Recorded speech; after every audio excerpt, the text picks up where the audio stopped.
航空10万个为什么9。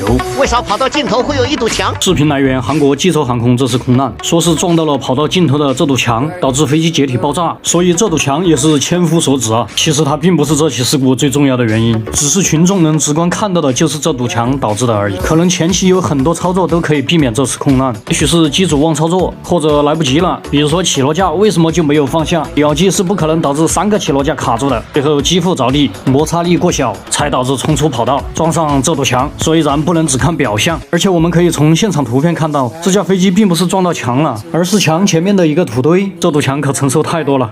阿塞拜疆190有后续了吗？后续已经出来了呀，只是济州航空这次空难热度过大，很多人没有关注到而已。阿塞拜疆总统已经表示，这架飞机是遭受地面攻击导致的。咱当时看这个视频就觉得有点蹊跷，这么多从一个方向贯穿性损伤，至于是谁攻击的，用什么攻击的，没有官方通报，以后应该也不会通报。各位谨言慎行。等会儿给你看一下啊，禁止踩踏啊，再看一下这个情况啊，这么高。谁能踩？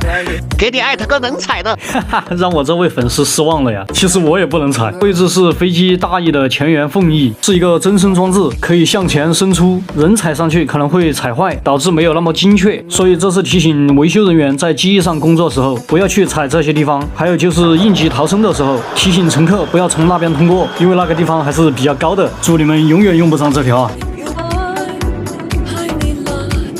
快看这是咋了？这个现象一般是冬季才出现了，因为天气比较冷，飞机大翼可能会结冰，导致很多做动部件无法动弹。所以为了乘客们的安全，咱会进行除冰作业。这种乳白色液体呢，就是喷洒的厨房冰液，这可不是什么漏油啊！各位看到了以后不要惊慌，这是为了你们的安全才这样做的。最让航司头疼的也是这个厨房冰了，有时候厨房冰刚做完，塔台又通知不能起飞了，过了时效又得厨房冰，然后又不让起飞了，就这样反反复复啊，最多的可能10几万就得搭进去了。这一大早的钱还没挣到，先搭进去10-20万。所以在利益面前，乘客的安全还是放在第一位的。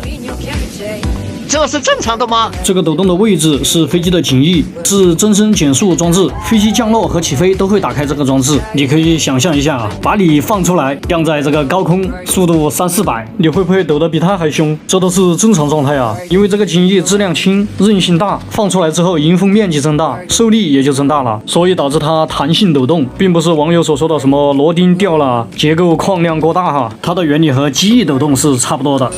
做画轮评价一下。好啊，今天终于轮到我当监察了，咱得打开8倍镜好好看啊！这啥玩意儿啊？工卡呀？谁让你放这儿了？扣分！哎，你这气管咋放地上的呢？扣大分！推个轮子进去，磕磕巴巴的，一点不顺畅。哎呀，刚看的是气管在地上，现在棒表和专用工具也放地上的，习惯不好啊，习惯不好。工具放地上我就忍了，连拆下来的零件都放地上，扣大分下去，先沉淀沉淀吧。